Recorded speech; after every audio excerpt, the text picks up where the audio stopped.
Greetings to my fellow auditory. Today we'll be talking about a phenomenon that puts the world in drift. This phenomenon is for a person investing in a specific function to accept or solicit a donation in order to perform or refuse performing and act with the scope of his function. This phenomenon is called corruption.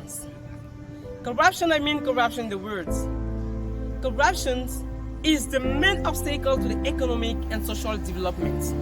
But why are we practicing corruption? In order to get a world up, whereas it's putting us in drift. As is scientifically proved, humans are insatiable.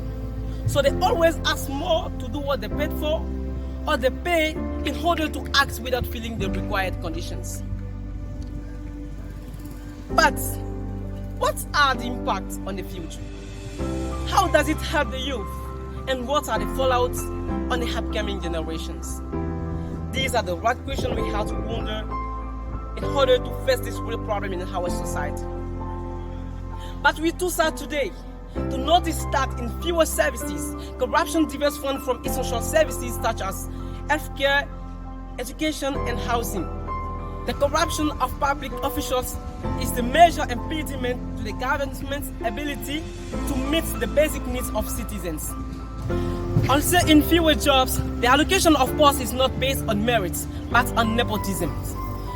For poor, women and minorities, corruption even results in less access to employment. Let's glance at the education sector. The sector is full of examples of corruption, starting by academic fraud, which is rampant in many countries. We also have the falsification of maintenance costs and the payment of textbooks never received, which is costing dearly the populations. Also in schools, absent teachers appears on the list of active ones that weigh heavily on public spending. Together, let us fight against corruption. This phenomenon seriously compromises the education level of poorest populations and the performance of the education system. Because eradicating corruption is essential for achieving the Millennium Development Goals, among others. And tackling this scourge should be one of the top priorities of today's youth. So together, let us fight against corruption in order to get what we deserve. Together, let us fight against corruption to live in a fair and equitable world. Thank you very much for following.